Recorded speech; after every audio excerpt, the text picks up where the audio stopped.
শুভ সকাল বন্ধুরা, কেমন আছেন? আশা করি সবাই ভালো আছেন। আমার একটি নতুন ব্লগে সবাইকে স্বাগত।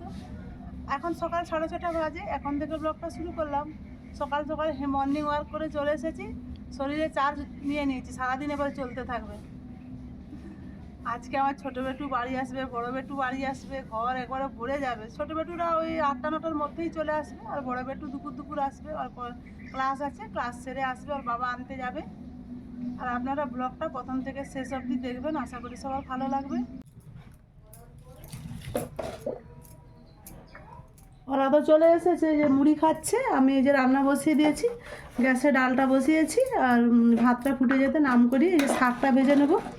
আজকে তরকারি হবে বলতে উচ্ছা আলু ভাজা, মূলো শাক ভাজা, পুঁটি মাছ আর কই মাছ কালকে পুঁটি মাছ ছিপ ফেলে ধরেছিলাম, কিছুটা আছে। আর ও কালকে মাছ ধরেছিল, সে কই মাছ 8-10টা আছে। সেই কই মাছ দিয়ে পুঁটি মাছের ঝাল রান্না করবো, পুঁটি মাছ আর কাতলা মাছের ঝোল। এই তরকারি হবে, বেশি কিছু আজ করবো না রান্না। আগে আমি মূলো শাকটা ভেজে নেই।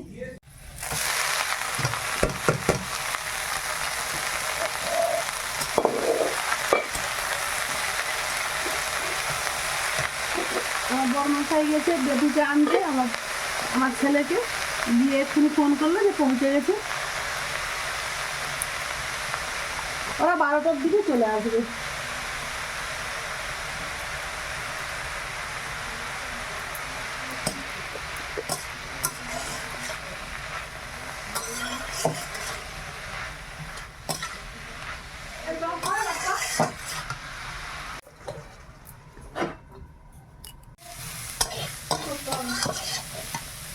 মূলো শাকটা ভাজা হয়ে গেছে, এবার তুলে নে।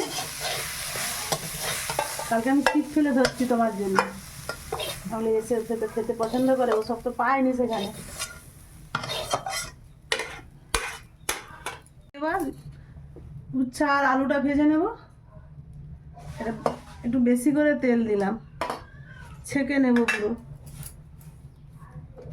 আগে থেকে লবণ হলুদ মাখাতে ভুলে গেছি।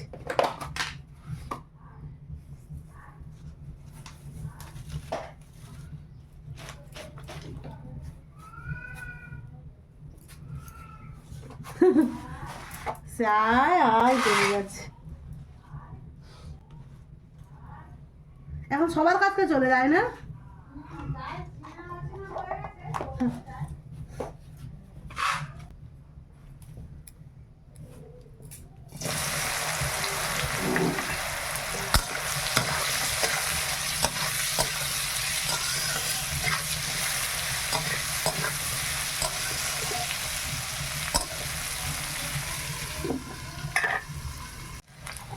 উচ্চা আলুটা ভাজা হয়ে গেছে, এবার তুলে নে।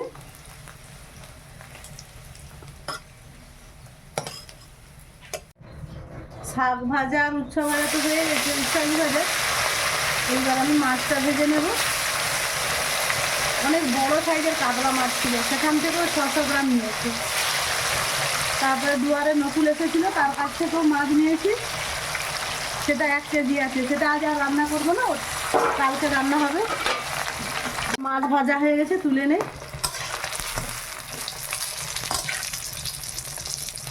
বেশি বেশি লাল লাল না করলে ওরা খেতে চায় না, খুব কড়া করেই মাছ ভাজতে হয় আমাদের।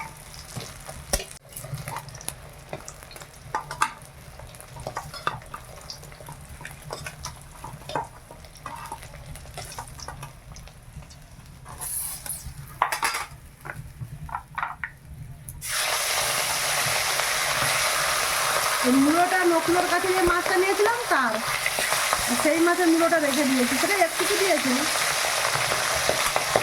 এইবার পুঁটি মাছগুলো ভেজে নেব। কাতলা মাছটা ভাজা হয়ে গেছে।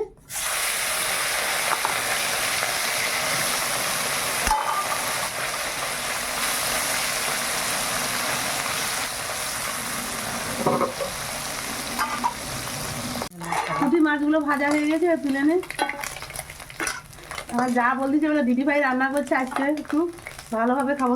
সেখানে তো কথাটা একা, ছোট বাচ্চা, ভাই ডিউটি চলে যায়, সে ছুটা দৌড়া করে বাচ্চাকে সামলায় আর রান্না করে।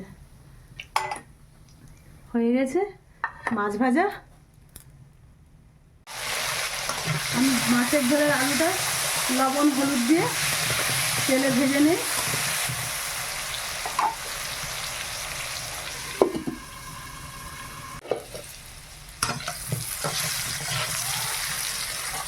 আলুটা ভাজা হয়ে গেছে, তুলে নিই। এরপর আমি পুঁটি মাছের ঝাল রান্নাটা করে নেব, তারপর বড় কাতলা মাছের ঝোল করব।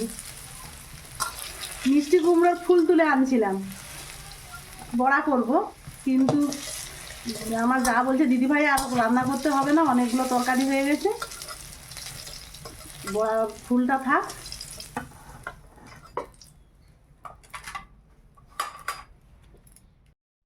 আলুটা ভাজা হয়ে গেছে, এবার আমি মাছের ঝোলটা করে নেব। আর পুঁটি মাছের ঝাল রান্নাটা অফ ক্যামেরাতে করে নিয়েছি। আমার ছেলেও বাড়ি চলে এসেছে, আর আগামীকাল 22শে নভেম্বর আমার ছোট ছেলের জন্মদিন।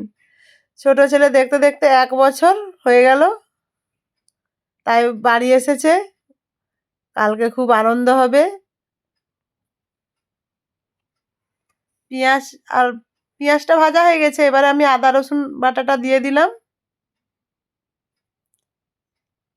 ছোট ছেলের জন্য মাছ ভাজা রেখেছি, আর ডাল করেছি, সে ডাল আর মাছ ভাজা দিয়ে খাবে।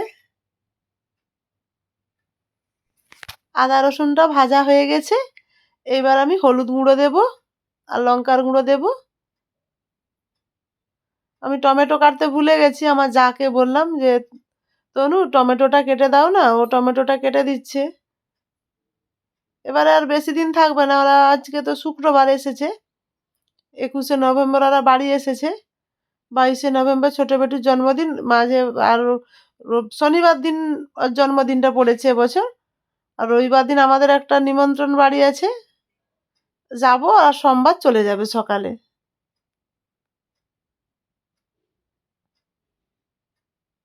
লঙ্কা আর হলুদটা আমি ভেজে নিয়েছি, তারপর একটু জল দিয়ে দিলাম। মশলাটা প্রায় কষানো হয়ে এসছে।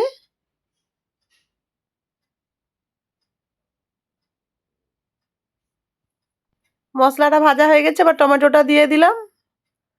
এই 2টা দিন আমার ঘর ভর্তি, ছোট ছেলে, বড় ছেলে, যা, দেওর সবাই চলে এসেছে, তো ঘরটা খুব ভালো লাগছে। আবার 2 দিন পর ঘরটা ফাঁকা হয়ে যাবে। তারপরে দিন আবার বিরিয়ে দিস।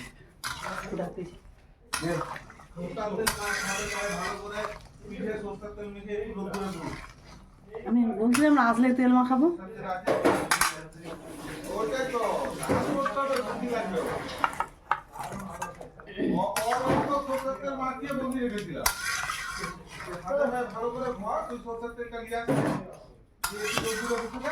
আমি তো কথা বলতে বলতে রান্না করতেছি, কি যে মাছের ঝোল হবে আমি জানি না। ঝোল যদি ঝাল হয়ে যায় ভাই তো খেতে পারবে।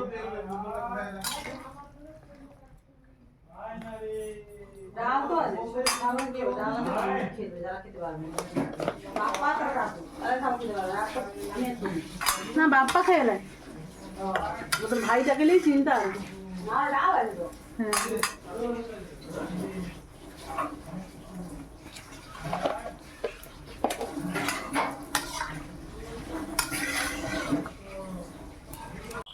ঝোলটা হয়ে গেছে, এবার নামিয়ে নে।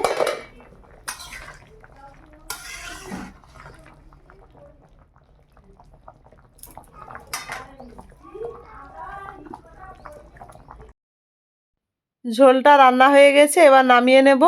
আর নাতিবাবু একটা খেলনা দিয়ে গেছে, সেই খেলনাটাও বাজাচ্ছে, কি বিকট আওয়াজ, ঘর একবার গম গম করছে।